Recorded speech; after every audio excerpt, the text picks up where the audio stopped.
My experience, can you Sorry, all hear Martin, I me? just need to record it. Yeah, Okay, yeah. okay.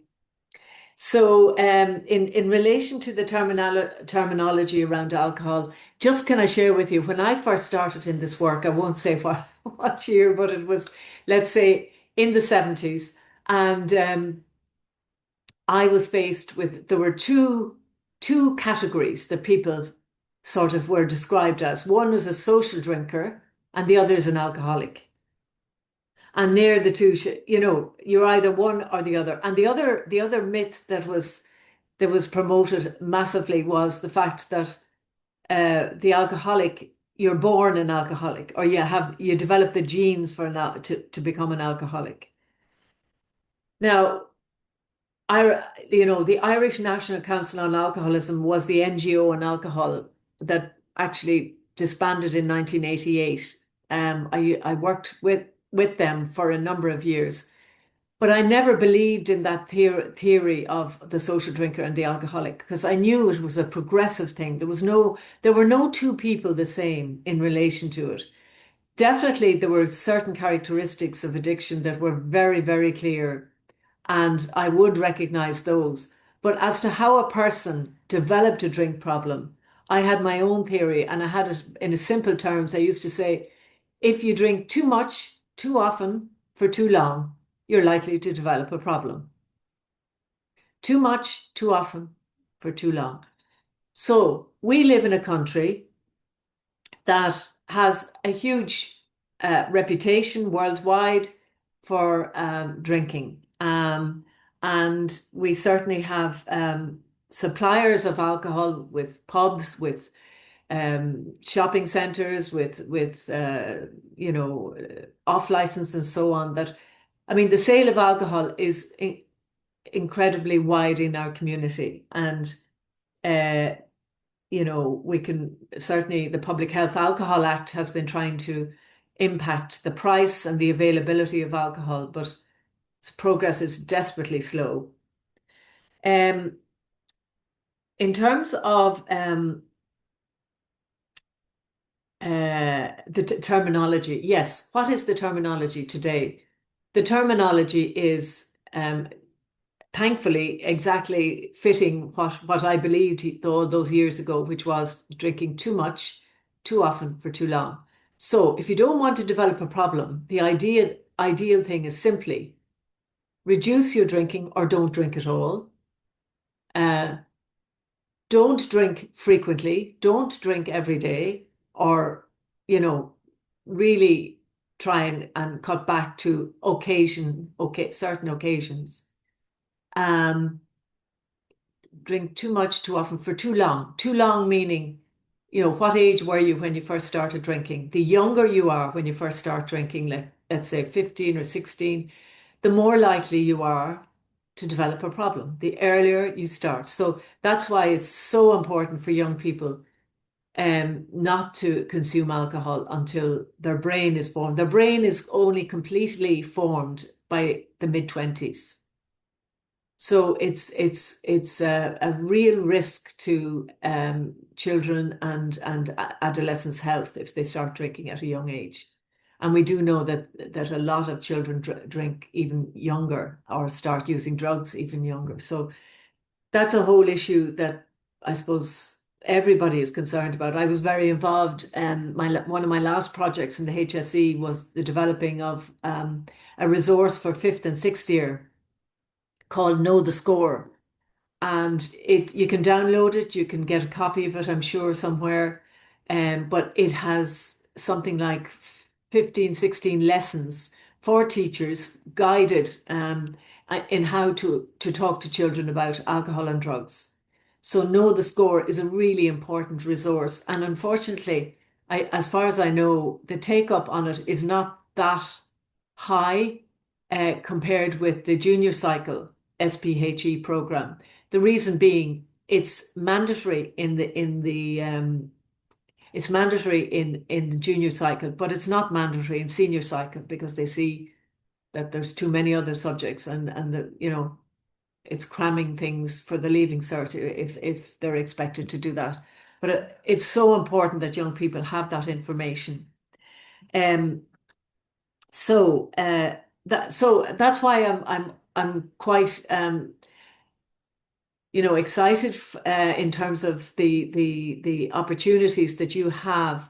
And I do see that in 2023 you had some training with hidden harm. Now the video is gone from there, but I just noted that there was some training on hidden harm, and I'll be explaining what hidden harm is later. It's a project I was involved in around 2016, I think it was. Okay, well, listen, let's move on to oh, sorry, I forgot to mention that when it comes to the terminology we use today. So alcohol use disorder is the term. Now, I don't like the word disorder, but alcohol use disorder is the terminology that is used. So if you develop an alcohol use disorder, there are 7 different elements to that will give you an idea of where you are. Also, I don't know if you know, or certainly it would be a huge help maybe to your clients that you're working with. There's a self-assessment tool on the HSE alcohol website, and it has 10 questions. And if you're honest in answering all the questions, it will give you feedback from an actress on you know where you are in terms of being a problem drinker or a social drinker.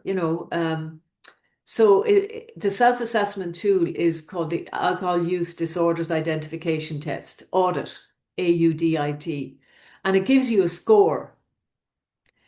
So it's a really useful tool, and we were always delighted to see people using it, because I mean, what I found in my work as an addiction counselor and psychotherapist is that people were coming to me for help, or to our centre. We were 5 counsellors working in Tala, and I couldn't believe, that they had been literally strung out for years, drinking very, very heavily, and had all sorts of physical and mental conditions directly linked to their drinking, but that there was no intervention at any stage. No, it was kind of tolerated, accepted. And when I say tolerated, it probably wasn't tolerated by their family, but like there was no intervention at any point, and nowadays we have this audit to help people to begin to recognize there's a problem here. So so if even you printed off a few of those pages of, well, there's one page with the 10 questions on it, I think. If you were to print off the audit and just actually sit down with maybe father or mother who may be concerned about somebody in the family's drinking, and just say, well, what do you think of this? And just explore a little bit with them. So that's the audit. Marion, I've put it into the chat for them, so they all have hold of it there. Great, thank Yeah. you. Thanks a million. So I suppose to just say that harm from alcohol is caused not only by the amount of alcohol consumed, usually over long periods of time. And when I say long periods, it really is a very individual issue. I think, yeah, I'll be showing you in the stats, or in the slides, that after 40, you really begin to see some of the changes that can happen. And I mean, I've lost 2 family members, close family members, through their alcohol use, through their problem alcohol use. And one was in early 50s and the other is early 60s.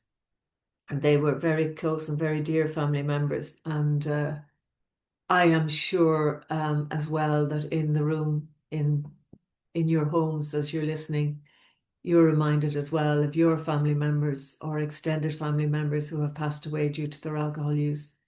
it is a very, very common issue, and it is so sad because it can happen very quickly in one of my close family members.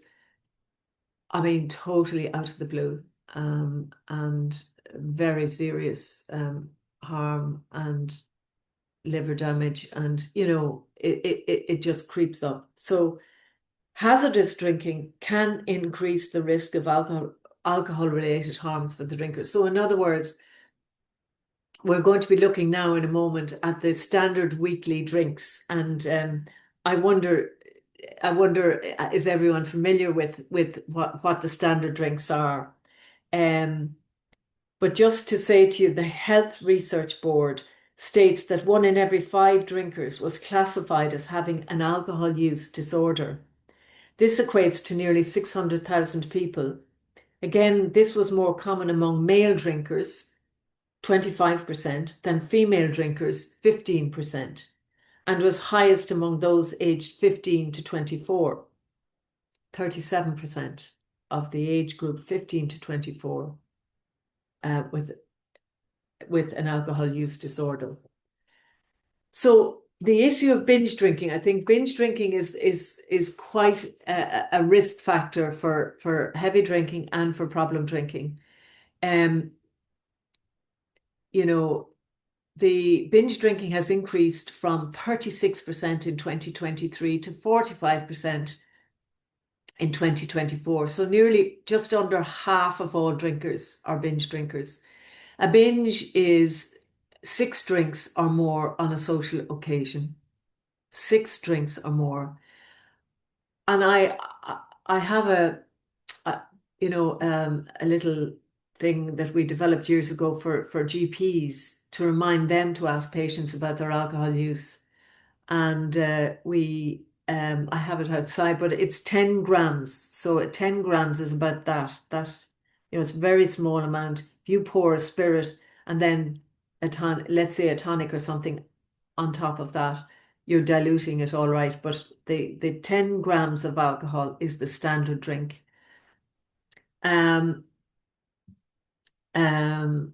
But I'm just thinking here, so it's a 7% increase on 2023. So binge drinking is something we really need to talk to people about and help people to understand, and of course, when we think about binge drinking, we're thinking of the buzz that people can get, because that's what everybody is seeking, is a buzz and a change and getting in good form and getting high and so on.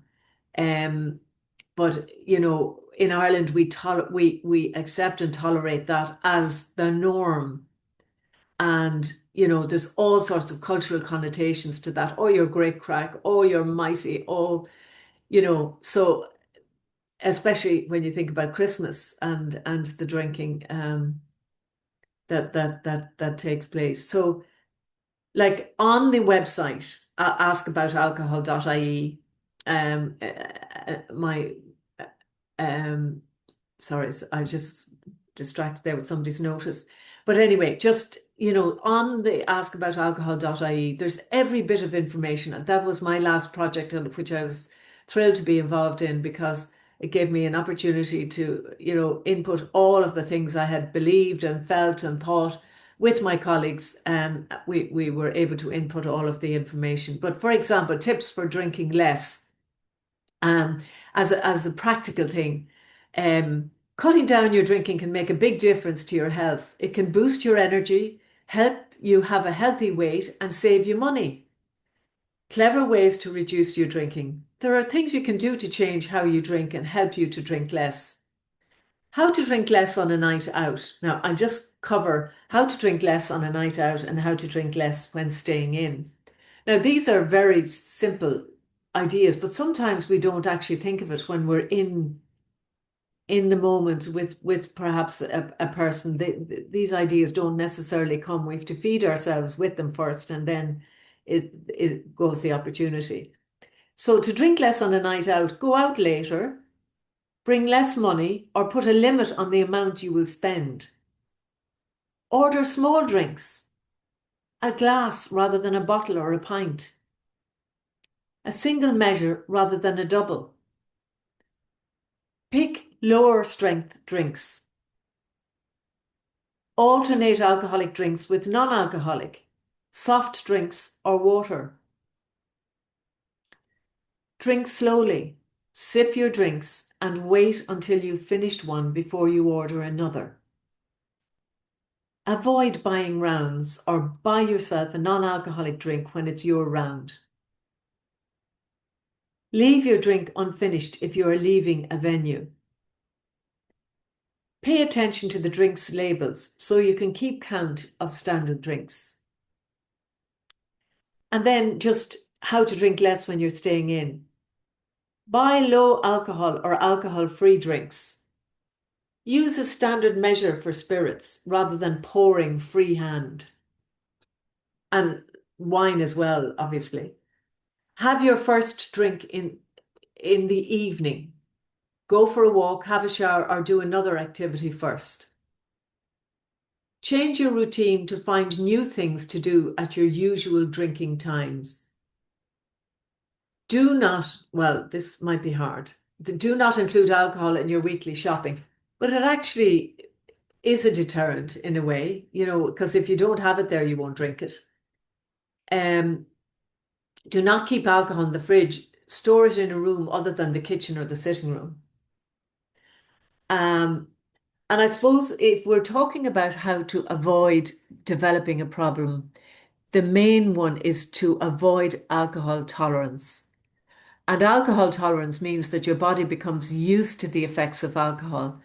You may start to need more to get the same effects. So how does tolerance develop? Well, if you drink a lot of alcohol regularly, you'll find it takes an increasing amount of alcohol to get you drunk. This means you're developing a tolerance to alcohol. If you can drink a lot without getting drunk, it can give you a false sense of security. If you do not get drunk, you might think your drinking is less serious. And I used to worry as a counsellor, when I'd hear somebody say, oh, I had no ill effects the next day, no hangover, no nothing. And yet, let's say they were drinking a bottle of wine or two. As your tolerance to alcohol increases, you may drink more often and greater amounts to prevent withdrawal symptoms. If you stop drinking or cannot get a drink, you are more likely to have serious withdrawal symptoms.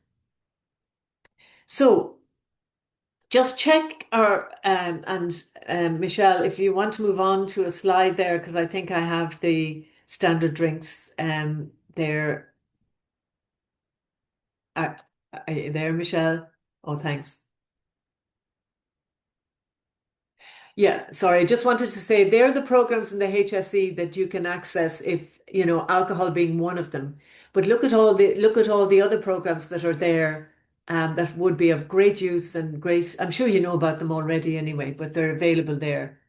Thanks, Michelle. The next one. Yeah, and I just want to say alcohol is a psychoactive drug. It changes the way we feel and think. It affects our brain, number one. It's a teratogen. We use that term when we're talking about the impact of alcohol on the fetus in the womb. A carcinogen, it contributes to cancers, and I'll show you a map for that shortly. And then it's a toxin or it's a poison. So they're the four kind of words that are used. Now here we come to the standard drinks, the weekly standard drinks. And it's, as we say, a glass of beer, a pub measure of spirits, and small glass of wine is 10 grams of alcohol. Small glass of wine now. As you know, in pubs and in restaurants, you can get a double, nearly 20 grams. But how many standard drinks in one serving? And standard drinks for men per week is 17. So that means 8.5 pints, but not drank at the same time on the same occasion, but spread out over the week. Because as we said, it is really quite a risk. It's a risky drinking to be drinking more than 6 drinks on any occasion. And I mean, just thinking of what 6 drinks would do to anybody, it would show your tolerance is quite high if you're able to consume 6 drinks on one occasion. Now, and I know maybe for many people you might be vehemently disagreeing with me as you hear me. I'm just conscious that people have, you know, habits that are that they have had for years that they may never have questioned, um, or maybe thinking about a partner's drinking. But it's just important to know that 8.5 pints throughout the week is the upper, and I cannot say safe limit because we never use the term safe in relation to alcohol, but it is the upper standard kind of figure, and 11 standard drinks for women. And as we know, that would be 11 small glasses of wine, or 5.5 pints. So we're saying no alcohol for under 18s because of the brain development, and then no alcohol for those who are planning to conceive or who are pregnant. Absolutely, it is the number one health message I think that I'd like to convey specifically to yourselves around, no alcohol during pregnancy, or if you're planning to conceive. So I suppose, yeah, yeah. Thank you. And here we are. We have a percentage of respondents who reported binge drinking. I've mentioned that already. So you can see the 15 to 24 years of age is the highest, and you can see males and females. And look at the male drinking there. I suppose that is a significant thing, and I'll be talking about that later because it is, I mean, I suppose in terms of the cultural norms that we have, it's almost like it's nearly expected for men, or tolerated as well in terms of the level of drinking among men and getting drunk and all that goes with it. And in many ways, that has increased for women as well. So we might move on again, please, Michelle. Thanks. So I'm just giving that's a random Shutterstock look at our population, but also our young population, and what that binge drinking does to bodies who may be,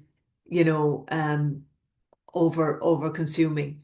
The short-term risks and the long-term risks. And the short-term risks are the memory loss, the bad hangover, the nausea, the vomiting and the shakes, the alcohol poisoning, the increased risk of physical injury. And then on the long-term risks, the concentration and the memory problems are exacerbated by ongoing drinking. Brain damage. I came across a lot of people when I worked as a nurse many, many years ago, and I came across quite a number of people with brain problems and stroke, all as a result of their alcohol use. I nursed somebody for at least 2 years, I think, with a condition that left the person a vegetable completely. She was a famous actress, not in Ireland. And literally, it was like nursing a baby for those 2 years. But it was all down to her alcohol use and alcohol's the psychosis.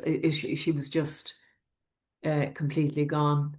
Um, and alcohol dependency, heart problems, diabetes and weight gain, liver damage, cancer, and sexual problems and fertility issues.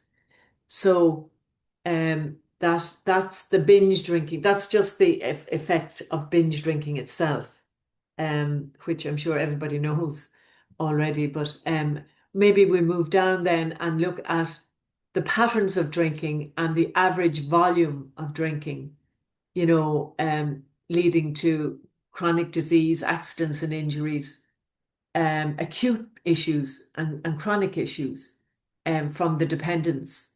So the patterns of drinking and the volume of alcohol. So what kind of a pattern of drinking does each individual have, and how much alcohol are they consuming will depend then on the outcome of how they're impacted. So we'll go to the next one. And the worldwide deaths, there are 3.3 million deaths every year from alcohol. And I mean, I remember being shocked myself. I was involved in traveling quite a lot in the early 2000s with Alcohol Action Ireland. I remember going to European meetings and meeting colleagues, and we were sharing information around alcohol and how things, you know, the toll of alcohol harm. I remember hardly believing that alcohol contributed to 200 different conditions. Not just contributed, was one of the causes of 200 different conditions, but also contributed to 600 in total, contributed to 600. So 100% of fetal alcohol syndrome, 100% of alcohol use disorders, 22% of suicides, 22% of interpersonal violence, traffic injuries, liver cirrhosis. We know all of the others. I won't spend too much time, except for breast cancer. The cancers, and I'm coming to a map of the cancers now, just in a moment. But just for you to know as well, we're always trying to improve things in hospitals for people with alcohol problems. And you know, I'm just looking, the headline of the next slide is hospital departments, um, you know, where alcohol presentations are concentrated. They're concentrated in A&E, accident and injuries, and accidents and injuries and self-harm, cardiac, strokes, hypertension, oncology, breast, bowel, mouth, throat, hepatology, liver, ICU, accidents, injuries, pre-op and withdrawals, you know, pre-op presentations. People might find that, oh, they'd have to stop drinking when they go into hospital, and therefore they'd go into withdrawals. Um, Physio and OT accidents and injuries. Yeah, a lot of people going to physio as a result of accidents and injuries. So we can see that our hospitals are full of people with alcohol-related conditions. So we move on then to an example of one patient in Beaumont Hospital. I was involved in a group in Beaumont Hospital looking at how to improve things for patients directly and indirectly. But they mentioned the cost of one patient's stay in the hospital as a result of this is a person from another country who found themselves admitted to Beaumont with an alcohol-related injury. This person spent 422 days at €1,000 a day in hospital. 8,892 hours of specials, meaning they had to be looked after by one nurse throughout the year, and that was the cost of the special. The repatriation cost eventually was 25,500. So the total was 761,000, which is the equivalent to 25 annual nurses' salaries. Now, that is hard to believe, but that is the kind of cost we're talking about for a lot of people who end up with serious chronic injuries, accidents, and conditions, chronic conditions due to alcohol.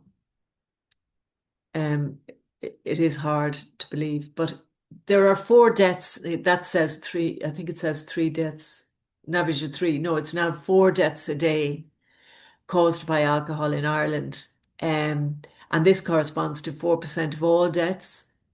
2 in 3 people who die in Ireland of alcohol-related causes are aged under 65 years. So the four deaths a day, usually two of them are from acute issues that have arisen as a result of an accident or an injury, but the other two are usually a chronic condition, like what I mentioned in terms of family members. They're the chronic conditions that are caused, so four deaths a day. So here's our cancer map developed by the alcohol program. And you can see that wherever alcohol meets the actual internal organ, such as the esophagus, the throat, the mouth, the larynx, the rate of cancers is dramatic. It's because, as I said, it's a poison. So I often used to say it's a colorless, odorless, and inflammable fluid. And if you use it to rub on furniture, you'll see a mark on it. It'll take out some of the varnish. So can you imagine that alcohol running down your internal system? Um, and then the liver, which is the organ where it's processed, it also it has a risk of 20%. So I suppose that reducing the risk is extremely important. And if you would show this to some of your family members, who might be when I say overindulging, I'm very conscious that the conversation has to be so gentle, and sometimes maybe you're afraid to mention it because it's nothing to do with why you're there. But at the same time, because you're a trusted member as well, you actually nearly have permission to maybe raise things that you're surprised that you were able to. So, but okay, can we move on then? And just to show you, I found this research, even though it's quite old now, 2009, but I really at the time found it extremely helpful. It showed that chronic conditions were responsible for 69% of alcohol attributable deaths and acute conditions for 31%. Okay, so okay, around that. From 40 years of age, there was a rise in death rates, both in men and women. In males, chronic alcohol attributed deaths from 40 to 59 years were mostly due to alcohol abuse, dependence, and liver cirrhosis, followed by epilepsy.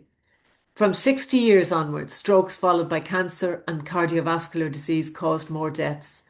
In females, there were very few alcohol attributed deaths before 45 years. After 45 years, most deaths were caused by cancers and cardiovascular. So that just shows you the map of what is likely for somebody who starts out drinking heavily in the 20s and 30s. And of course, they're the years nobody ever thinks of the 40s and 50s and 60s, and that's for sure. That's why we need more public campaigns. Now we're moving down into liver disease, and I won't spend too much time, but you can look at that liver disease on askaboutalcohol.ie. But I know the current chairperson of Alcohol Action Ireland is Professor Frank Murray. He's a hepatologist, and yeah, the staff who work there, and certainly myself, I had contact with a number of consultants in hospitals who were really trying to advocate with their patients, a bit like the consultants that are out there at the moment about the e-bikes and warning parents about the damage they're seeing in hospitals. But the same thing Frank Murray and his colleagues were trying to do about liver, and especially the silence of liver disease, how it creeps up and how suddenly you're jaundiced and suddenly, you're on a respirator trying to be kept alive. So that is the really, really damaging piece around the liver. So prevention and early detection, really important to look at that. And you know 30,000 unnecessary deaths every year, and 35% of deaths could be avoided through lifestyle choices. So we'll move on down then to the 10. Oh yeah, look, I've said it before. Yeah, you can see what the highest rates are there. That's kind of similar to the one that went before. Okay, so what can we learn from cancer? Importance of early diagnosis. Survival rates if the disease is diagnosed at the earliest and most advanced stage. So look at the earliest stage. If a lump is found or changes are found in the breast, 90% of breast cancers are actually prevented. With ovarian cancer, the early stage, 90% are prevented, and lung cancer, 80%. So most advanced stage then is the 15%. In other words, you can see the low rate of prevention if it's not diagnosed at an early stage. So that's why it's so important. Here is the kind of continuum of drinking. Hazardous drinking, harmful drinking, moderately dependent drinking, and severely dependent drinking. So that's what I would have seen over the years. And that's where, hazardous drinking is like just drinking without thinking, just not being careful that this is an actual possible damaging substance and I need to be careful. I need to watch myself. I need to, especially if I've come from a family where there are alcohol problems. So we're trying to see what is the intervention at each stage of the development of the drinking. And we're talking here about brief interventions. And I honestly think that this is the best thing that has ever happened to our sector in terms of early intervention and chronic diseases, is now we have opportunities to do screenings and brief intervention. And this is, you as individuals can get trained in um, in doing screening and brief intervention, and it might be a hugely helpful um, function for you if you were to consider it, because it's free of charge. It's available in the HSE, and you know you're actually intervening at an earlier stage. That's why I was showing the previous slides, because the earlier you get it, the better. Thanks. If you could, oh, that's a similar one. I just had two different, yeah. And this is this is, I've used this so many times over the years. It's called the Jelinek curve, and it actually shows the descent on the left-hand side. It shows the descent of the individual, all of the different stages of their drinking. Sorry that it doesn't fit right into the slide, but you can see what is happening gradually. Relief drinking commences. In other words, you're drinking to relieve tension, or you're drinking to serve a purpose rather than to be sociable necessarily. And sometimes the two can be combined. You're sociable and you're tense. So your drinking can be pretty powerful for people. The onset of memory blackouts. Now, not remembering how you got home the night before. Feelings of guilt the next morning, because oh my goodness, this has happened the third time. This has happened. This is making me feel uneasy. I'm very uncomfortable about this. And gradually it moves to a point where there's a decrease in the ability to stop drinking when others do so. Can I just read you, and I'll tell you at the end where this comes from. But there is a chapter in a particular book that's pretty well known in Irish circles, and it's a chapter called Drink. And it's written by somebody who was in recovery themselves. They passed on this year, which is, yeah, they were elderly, and they had lived a very long life.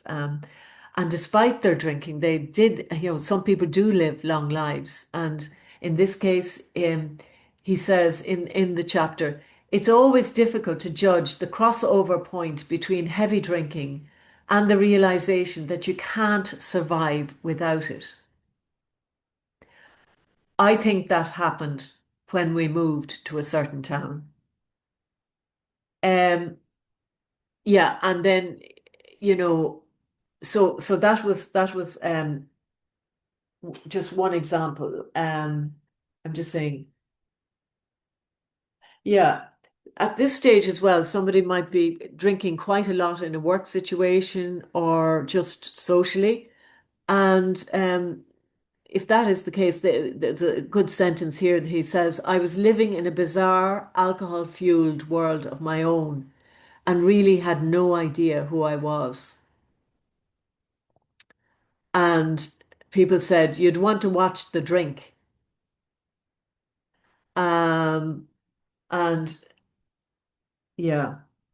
So just that sense of being in a normalized drinking environment where, it's normal maybe to share a bottle of wine every night, or it's normal to have two or three bottles at the weekend. That becomes the norm for that family, and they don't necessarily know what other people do, because it's not discussed.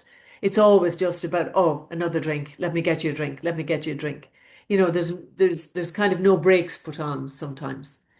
Um, and then by degrees, there's what we would call is grandiose and aggressive behavior, kind of, a personality beginning to change. Um, and say, for example, a spouse wants to come home and the partner doesn't. Well, the partner, is quite adamant they won't come home, and yet the spouse wants to come home. So those kind of tensions arise quite easily. Efforts to control fail repeatedly. The person is trying to control their drinking and it doesn't happen. So they go down into the chronic stage. So I would encourage you to really look at that, at the different little phrases there, because it's so important. It gives the kind of story, the best, I think, that to depict what happens when somebody gets into the full run of alcohol harm. And then all of the recovery journey is up the other side. So that's very positive, the recovery journey. But unfortunately, many people stay at the bottom of their bottom, the very bottom there. So, Michelle, please move on. Thanks. Conscious of time as well. So, okay, so I'm going to just name very quickly the seven points in relation to alcohol use disorder. And the first one is trying to cut down or quit drinking, but not being able to. Spending a lot of time drinking or being sick as a result of drinking. Cravings for alcohol or the stronger need for a drink. Thirdly, noticing that drinking causes problems at home, work, or school. Continuing to drink despite the trouble it causes. Ending up in a risky or a dangerous situation as a result of drinking. Quitting activities that were once important. Feeling depressed or anxious or another health problem. Needing to drink more to achieve the desired effect.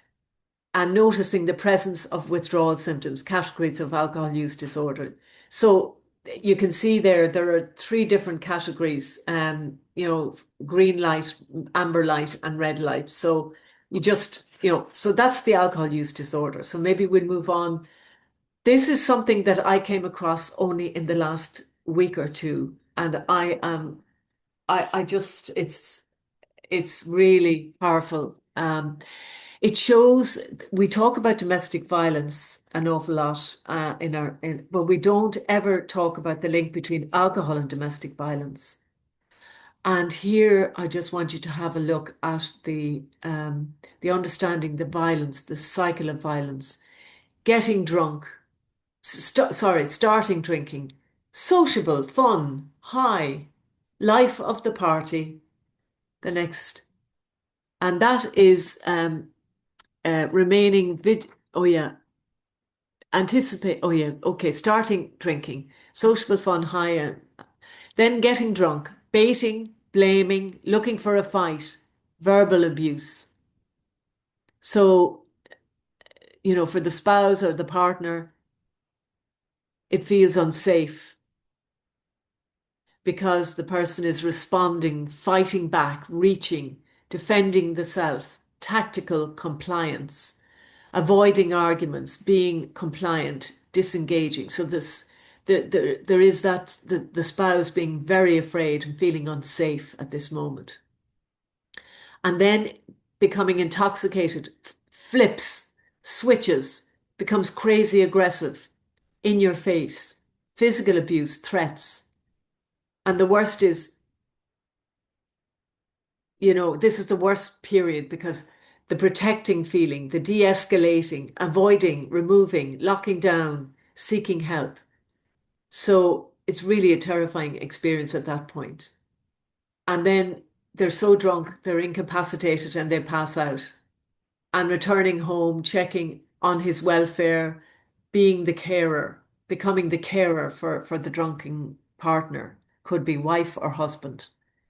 Protecting, avoiding, and removing. Oh, yeah, this is the next morning, then the hangover, the bad tempered, uncommunicative person who is protecting, avoiding, and removing the spouses or a partner and is still feeling very unsafe. So then when they sober up fully, they're full of remorse, denial, and silence. And the spouse may pretend that they're back to normality, questioning her reality, and then anticipating abuse, preventing, stopping his drinking, planning ahead, minimizing triggers, disrupting routines. So always becoming a carer and trying to make sure that there's no triggers for him to drink. So this is a really important cycle for you to be aware of. I think it might be very helpful as well if you were showing it to any of your spouses, any of the spouses that you're working with, so that they can understand the actual cycle of violence or the cycle of domestic coercion or whatever. So we'll move on then, thanks. And then, there's another tension building, acute explosion, and honeymoon. So that again, I'll leave you to study that one yourselves. Yeah. So have you ever heard of making every contact count? No? It's a program within the HSE that, yeah, uh, I suppose it's about, again, it's about screening and brief intervention, and it's really, really useful in helping people to become aware of the damaging, harmful behaviors that they may be engaged with. Like, there's four different sections to this circle here. One is called pre-contemplation, means the person doesn't recognize the need for change or is not actively considering change. And then the next one is contemplation, recognizes a problem and is considering change. Preparation is getting ready to change, and action is initiating change and then adjusting to change and practicing new skills and behaviors. So what I'm really saying is that this is central to MEC, to making every contact count, to try and help people move from pre-contemplation into contemplation. And there are several videos. I mean, it would be, I think, really incredibly important if you could explore the possibility of doing the MEC training. And if we move down, I'll just show you what it will entail. But conversations today can change their tomorrow. One conversation can change a life. Moving down. Okay, the prevention and management of chronic disease. Now, when I say chronic disease, I could be talking about, not just chronic disease, but it's prevention. It's the prevention of chronic disease and the management of chronic disease.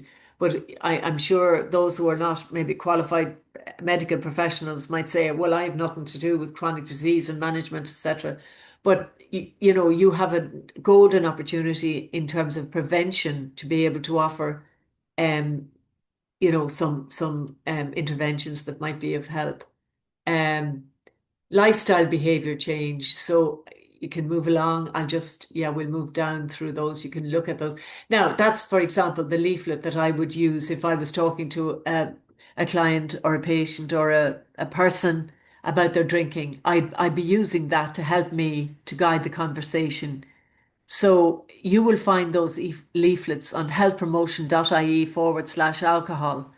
Um, And there's a load of really good questions or good leaflets there that we developed. So, and there's a helpline there. So there's men and alcohol, your family and alcohol, women and alcohol, pregnancy and alcohol. So you can actually obtain a supply of those and you know get them into your resource packs if you wanted. So I'm just introducing you there to the lifestyle topics, alcohol and drug use. It's really simple. It's not complicated. Um, but each module is 30 minutes. Um, and it's free of charge and it's accessible to the public, so it's really beneficial. Could you move along then, please? Thanks.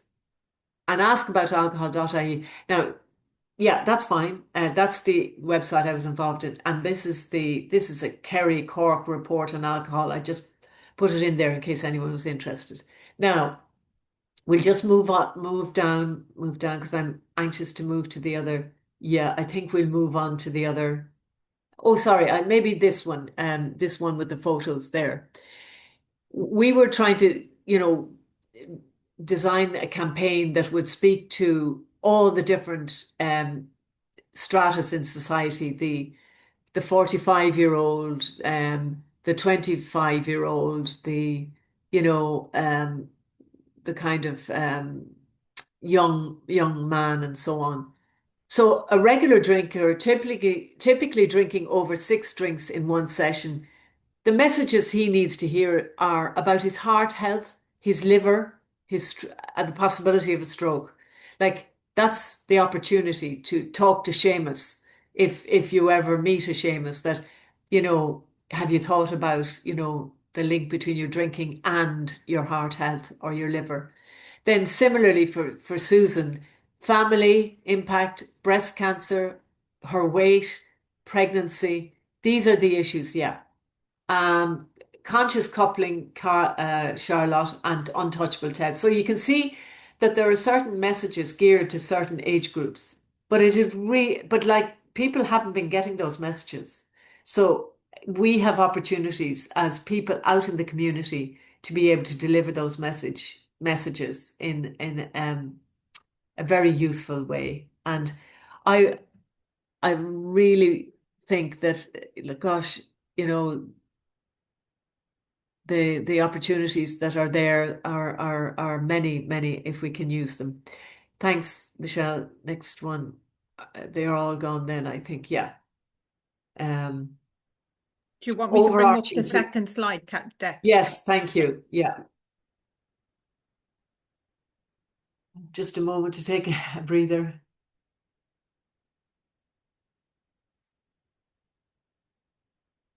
Yeah. This is a program I'm involved in, as I said, a campaign called Silent Voices, and just trying to describe the impact on families of what happens. And I suppose it's called Behind Closed Doors, helping families. Actually, is that number 2 or number 3? Just to This one says it's number 3 here. The one I oh, showed you a second ago was number 2. Oh, number 2, please. Yeah.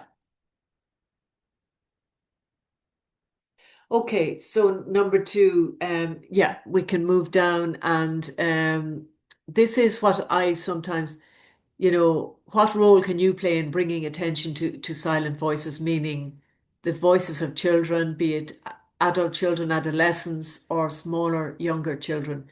Don't ask why victims wait so long to speak up. Ask what systems were in place to help them quiet, be quiet. So we have to think about why can't children in this country get a better opportunity to speak. For example, if you look up Alcohol Action Ireland and Silent Voices, you will see a section there called Shared Voices. It is incredible what is there in terms of the experience of people of all age groups of growing up with a parent with a drink problem. And it would be so important for you to see the kind of experiences that people have had to live through constantly throughout their lives with nobody intervening. it's it's as bad as what happened in the past that we saw was outrageous. And I despair sometimes at how difficult it is for children to speak up because they don't want to betray their parents. They're terrified of talking about it because the parents are keeping it a secret. All sorts of reasons. We might move on, thanks. Um,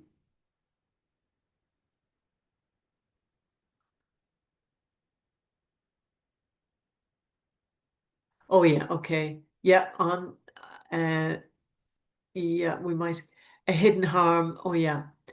Oh, sorry, up, yeah.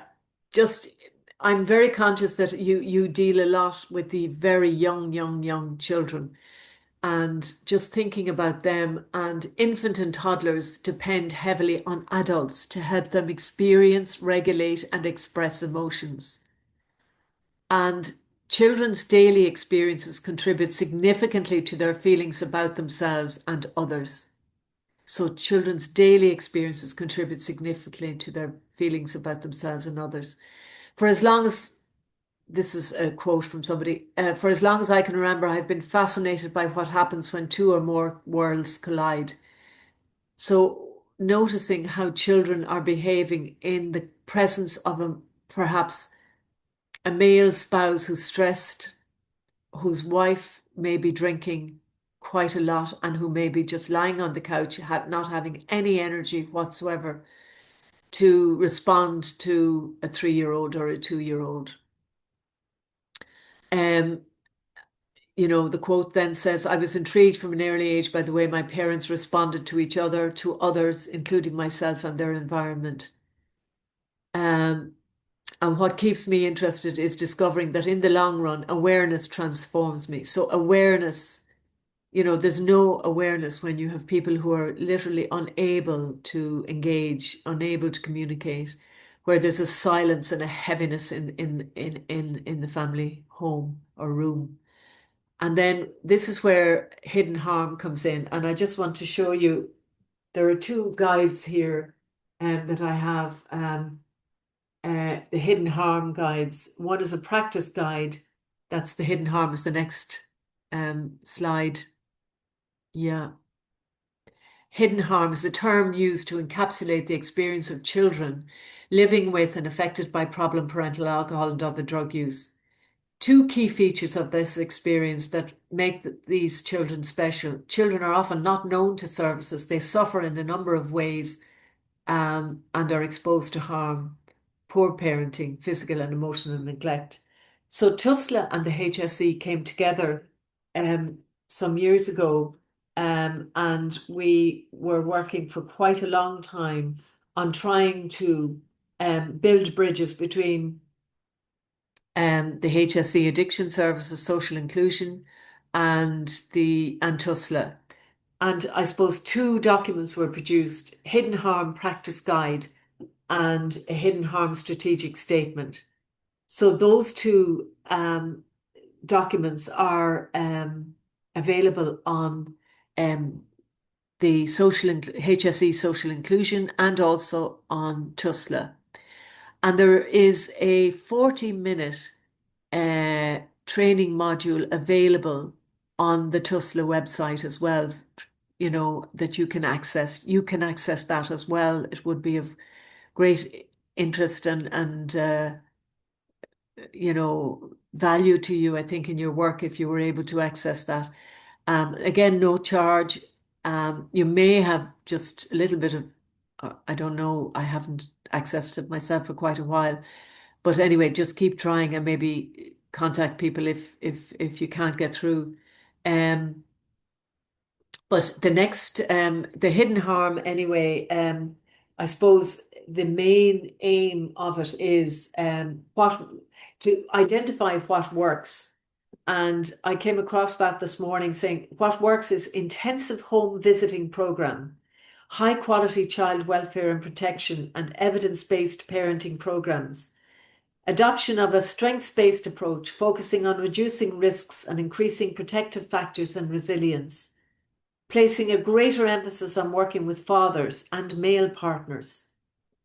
involving the wider family, the school, and the supportive social networks, addressing socioeconomic disadvantage and multi-component programs. Anyway, it is a really strong read if you would like to access it. And as I say, it's a really, really good document. The next one we have is again, it's an old piece of research, but what it revealed was just so striking. These were 10,000 children between 12 and 18 years of age. And these are some of the comments from the research. When they are drinking, they become more nervous, they have fights, nothing really big, but sometimes it's hard to stand. You feel invisible. They care more about drink than their children. Leaves us with a lot less money to spend on things for school, groceries, etc. It upsets me sometimes. I'm scared at times as well. I don't get to go anywhere or have fun the next day because I'm minding my brothers. It puts you off your work in school as you are thinking about it in school. Now, I really thought those comments were very worthwhile. So we might move on. Michelle, thank you. Now, this is the findings of the Roscommon childcare case, which I thought was very, very revealing. And some of you may not even have been, dare I say, I was going to say, no, you would have been born by 2010. But although a plethora of services was involved with this family, this was a family where there was severe, severe addiction with this family over the years. It is perhaps ironic that it was the wide range of services and their deployment, rather than a lack of them, which contributed to an overall failure of the service to recognise the full extent of the children's suffering. The number of services going into the home may have led to a false perception that everything possible was being done, while in reality the children needed to come into the care of the state to protect them from their parents' actions. So that is a very stark message from the findings of the Roscommon childcare case. Okay. And Brené Brown, I mean, I'm thinking of those parents in the Roscommon case or any other parents who live in constant pain and seek relief by numbing it and or inflicting it on others. They deny their pain, and their denial ensures that they pass it on to those around them and down to their children. Or they find the courage to own the pain and develop a level of empathy and compassion for themselves and others that allows them to spot hurt in the world in a unique way. Now, Gabor Mate says the exact same thing about repressing all the trauma and the pain. And these parents may have come from a similar family and may be literally unable to function because they have no belief in themselves whatsoever, but their children suffer. And I have mentioned the process addictions and the process addictions, and this is just a diagram next to show the addiction tree and the underlying damage of shame, wounding, and division within the individual. And that's when people look at all those branches, they're all different different addictions that are used to numb the pain. And I have repeated the Jelinek curve here again, but I don't need to stay on that now. Thanks. Or that one. No. And yeah, this is what Gabor Mate says. He says that addiction is neither a choice nor a disease, but originates in a human being's desperate attempt to solve a problem. The problem of emotional pain, of overwhelming stress, of lost connection, of loss of control, of a deep discomfort with the self. So that's Gabor Mate, and now this is probably you see a lot of this in families with spouses, be it a male spouse or a female spouse or an eldest son or daughter. When someone knowingly or unknowingly supports another's drug or problem alcohol use, they soften the impact. They take responsibility for the family member with the problem. They reduce the pain because, they're reducing their own pain as well from the discomfort of what they're seeing and feeling and, dealing with. And they allow the person to avoid the consequences of his or her behavior. Anyway, that question doesn't apply. Does this pathologize care? So the psychological consequences, I think this impact, this photo really sums up. And again, this is normally what I do at the start of a webinar. I would put that out to the group and ask them what are their comments on what do they see and think and feel as they look at this diagram. But it's actually just to show the chaos of the family home situation, the isolation, the disconnection, the horrors of, kind of the lack of help, any sign of help, although there is a door open at the bottom there that shows a bit of light. But these two girls are just in kind of tatters. So there's a lot that comes from that. It's amazing the impact it has, a painting by Dorothea Tanning. There's a lovely, lovely video here. We're coming to St. Leo's production, Alcohol YouTube on YouTube. I'd really encourage you to have a look at that YouTube video because it really depicts what children are going through. It was a media. It goes back about 15 years. It's fantastic though, that Leo video. So we're talking here about generally stress in childhood. And stress is a mental, physical, or biochemical response to a perceived threat or demand. Now, in these situations that children are faced with, in terms of the possibility of violence, the possibility of raised voices, the financial difficulties, the lack of a safe place to carry out their work or whatever, children, don't distinguish between positive stress, tolerable stress, or toxic stress. In fact, for many, many children who grow up in families, they're in toxic stress. Toxic stress. We had an awareness week in November for End the Silence for Alcohol Action Ireland and Silent Voices. We had an Irish woman from Perth who has taken on board her life's work to help to describe the experience of growing up with parental problem alcohol use. And she gave a 2-hour presentation on her own experience of living with her parents growing up and how she felt about herself and what life was like for her in her 20s and how disturbed she was in her teens and how she drank and drank and drank herself and had a serious problem. But she was so anxious and so depressed. But that podcast is on our website, if you want to take a look at it. Her name is Corey Casey,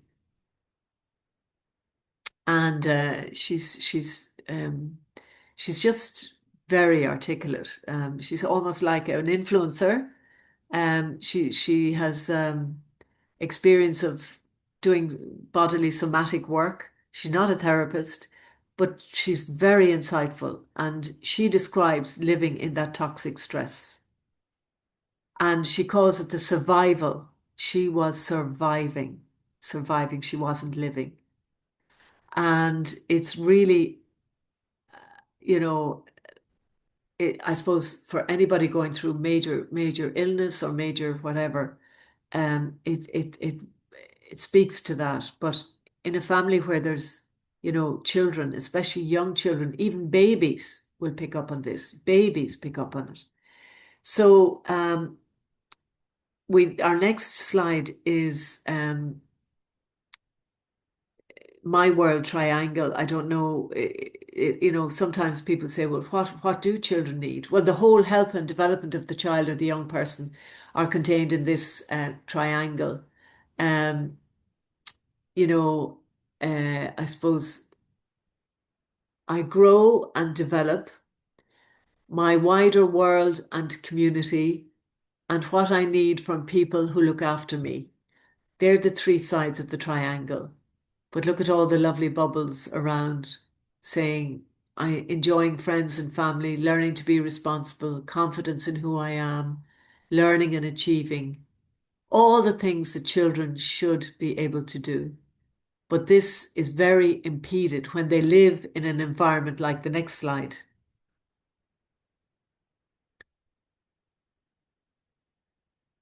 I love you when you're my daddy, not that scary stranger with the bottle in your hand. Again, this was a beautiful depiction of the terror of a child listening to what's going on.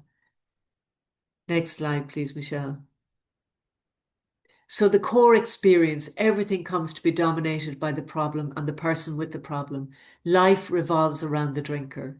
He or she acts, everyone else reacts. Whether the children have a good day or a bad day does not depend on what they do or how they feel, but is determined by the mood and the behaviour of the drinking parent. I just see a comment there. That's a sad picture, but very relatable in the Irish context. Yes, absolutely. Lack of trust, difficult to help, closing people out of their feelings, loss of childhood, always on guard, hyper vigilant. So that's the core experience of even babies, especially when they're not having eye contact and soothing and and they're picking up things as you well know from your experience. The next one, the main behavior in the house is don't talk. Parents, there's a tension between the parents. They don't talk hardly. They don't trust, and feelings are suppressed. Because if you express a feeling, it immediately escalates to a row. So they're the general words, and that's mentioned in the American literature on adult children of alcoholics, is living in that environment, ill prepared people for adulthood, finding their voice. The stressful circumstances for families trying to cope has the nature of severe stress, threat, and abuse, involves multiple sources of threat to self and family, including emotional, social, financial, health, and safety, has impact on children. Worry for the family member is a prominent feature because the family members, and just thinking, family members can disappear for 2 and 3 days. You don't know where they are. And there's complete terror as to where you'll find them. There are influences in the form of individual people and societal attitudes that encourage the troubling behavior. Of course, this is the thing, that the behavior, say in the social group that you're in, maybe a very high level drinking group or a heavy drinking group, all might just travel back to the house and have a sing song and waken people at night time while children are trying to sleep.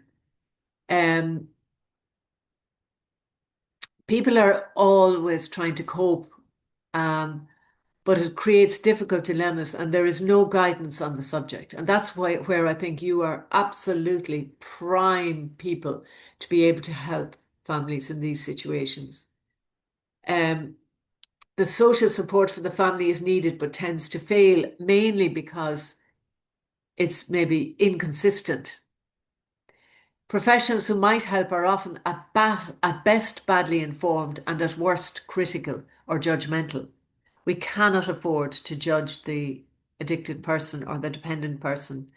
And, we've got to try and understand what's behind the whole thing. So trauma as it pertains to living with problem drinking. I remember I used to say it's like little mini wars, like landmines around the place, and you don't know where you're going to land. The recognition of the existence of unavoidable danger and the surrender to it mark the onset of the traumatic state. That is often the case for family members as they wait for their loved one or not so loved one to come home, and cause disruption in the family. Because we're talking here as well about sibling, not just parents, but siblings can often disturb the family peace as well. Large spectrum of identification, which includes generalized anxiety disorder, panic disorder, phobias, and depression. Anyway, you can see that all of that comes from a very interesting book called Treating Adult Children of Alcoholics by Dr. Stephanie Brown. I have a podcast with myself and Stephanie online on the Alcohol Action Ireland website. If you look at Alcohol Uncovered, there's a lot of really good podcasts there. I have maybe 3 or 4 podcasts there that I've done with different people on the subject. And there are videos for you to look at your ease. We don't have time now, but because we have one last presentation. But yeah, so the Hidden Harm Initiative is there. Again, I've mentioned it. There's the link to it there. Mehel, I think, is a gift to families. It's a real gift, and I'm sure you're involved in Mehels around the country. But the mere fact that, that you might be involved in a Mehel in trying to help and really sense the children, you'd all be involved in Mehels. Yeah, thank you. I just think, and that's what we discovered when we were doing the hidden harm work. We thought, oh my goodness, that is sending us a big gift, because we did not know what other, because in the past, parents are always terrified their children are going to be taken into care, but Mehel takes that out of the picture, because it's not, it's facilitating interventions that might be helpful. Thank you. We'll move on. Then we have Mehel, yeah. And yeah, these are for adult children. Remember as well that some of these parents might themselves have come from families where this was a huge issue. That's all about the window of tolerance for stress, and hypo-aroused flight, fight response, and then there's the freeze response. Probably a lot about trauma. Fight and flight and freeze. You're escaping from, because it's too painful to stay with the trauma. So yeah, adult children of characteristics of adult children of trauma. Yeah, there's a lot of things there as well. So again, I'm very conscious that at this late stage as well, it's heavy enough there. So we might move on. You can read it at your leisure at home. An adult self-concept in early therapy. Oh yeah. I suppose this is more my therapeutic hat, wearing that in terms of counselling. The adults, when they've come from that background, and I include myself in that, the desire to feel and to connect the split off parts of oneself that brings people into treatment. In early stage of counselling, some clients can't recognise or label a feeling, confining expression to intellectual descriptions. There are huge unknown or unexplained parts of myself. I feel a pretty chronic state of loss, but I don't have the memories to be more concrete. Minimal reactions and limited range of responses.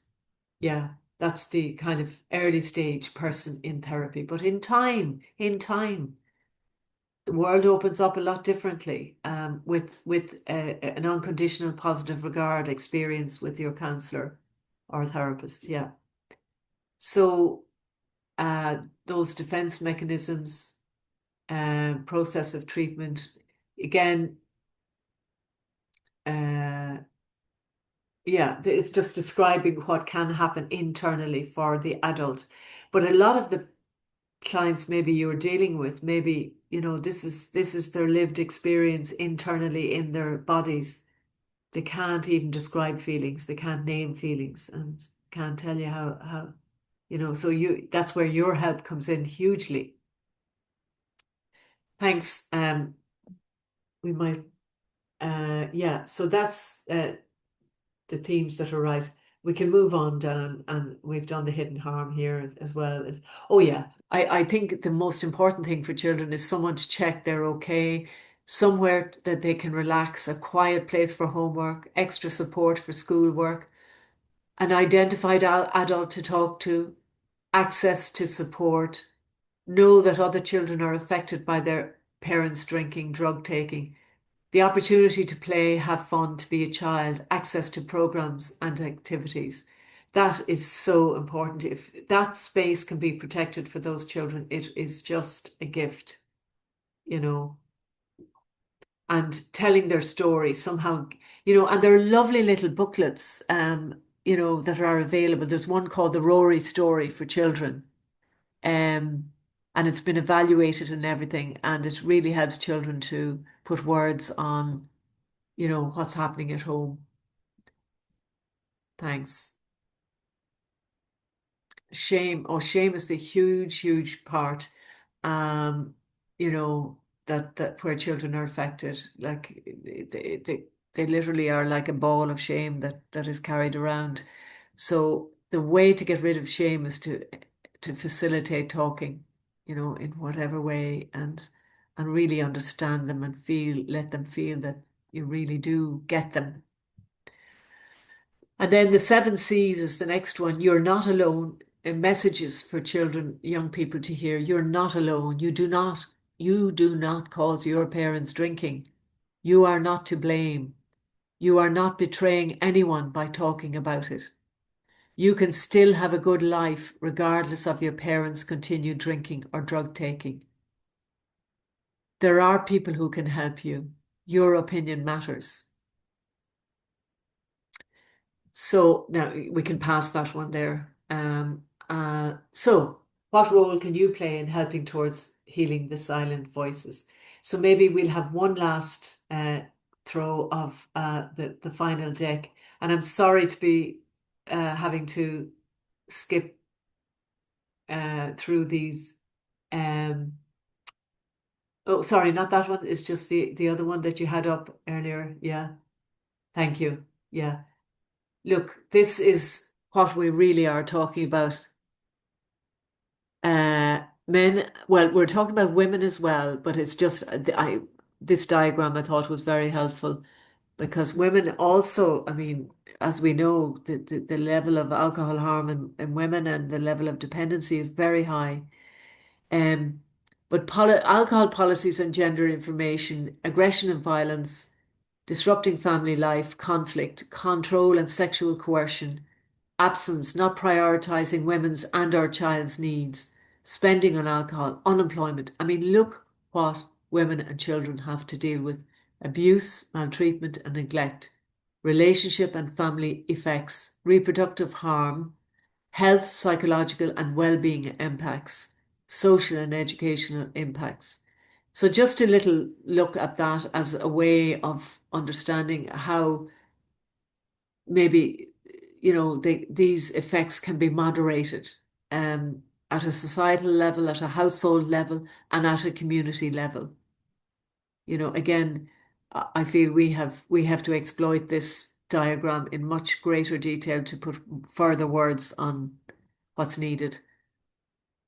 Thank you. Next one. They're the number of referrals, just to show you the extent of the issue. They've reached in 2024, they reached their highest level in 9 years. 84,000 referrals were made in the first 11 months of 2023. And, they're increasing all the time for various reasons. But just to keep that figure in mind, of what those referrals are like, Um, Now, the main thing is to try and recognize harmful patterns early, understanding how to identify early signs of alcohol-related harm in families, supporting awareness, safety, and healing. What are you picking up about the family relationships in this family? There are videos again. I have them all there, yeah.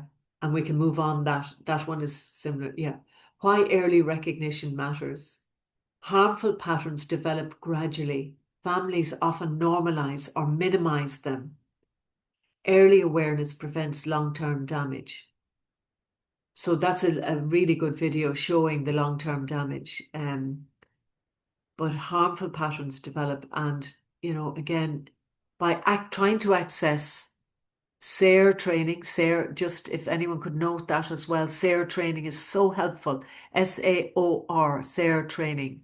It's on the HSE website, free of charge, 1-day training to help people have conversations with family members about their alcohol or drug use. Really good. SARE, MEC, and hidden harm training are the ones What do harmful patterns look like? Drinking to cope or manage emotions, hiding alcohol or denying consumption, mood swings connected to drinking, neglecting responsibilities, partner, query, anxious, depressed. So they're harmful early signs. The dynamics, walking on eggshells, more frequent arguments, isolation from support networks, children taking on adult roles, heavy atmosphere, more silence. And again, the impact on children, the anxiety, and the children are hypervigilant, perfectionism or people pleasing. People pleasing is a big, big defense. Withdrawal or sadness, aggression or acting out. So I mentioned the safe haven before. That's fine. We can move on. Educate about the impact on children. Early recognition is often strongest when people understand how children absorb what they see. Points to highlight: kids notice patterns even when adults think they don't. Emotional impacts show up as anxiety, perfectionism, withdrawal, aggression. Stabilizing routines and communication can help early. This often wakes families up to patterns they've overlooked. Yeah. So messages, we've heard those messages as well. You're not alone. Use reflection questions. Do you feel uneasy when someone starts drinking? Have you changed your behavior to avoid conflict? Are arguments worse after drinking? Do you feel like you're hiding things? So in other words, there's a lot of questions, that you're trying to tease out the source of their distress or the change in behaviors that you notice. Thanks. Encouraging safe conversation. Don't use not blaming language like she's this or he's that. There's an awful lot of that going on in the family already. Oh my goodness. Like, it is sort of early training for a child about, not dealing with their own issues, but focusing on somebody else. Focus on the impact, not the labels. Ask open, compassionate questions. Normalize sharing concerns. Yeah.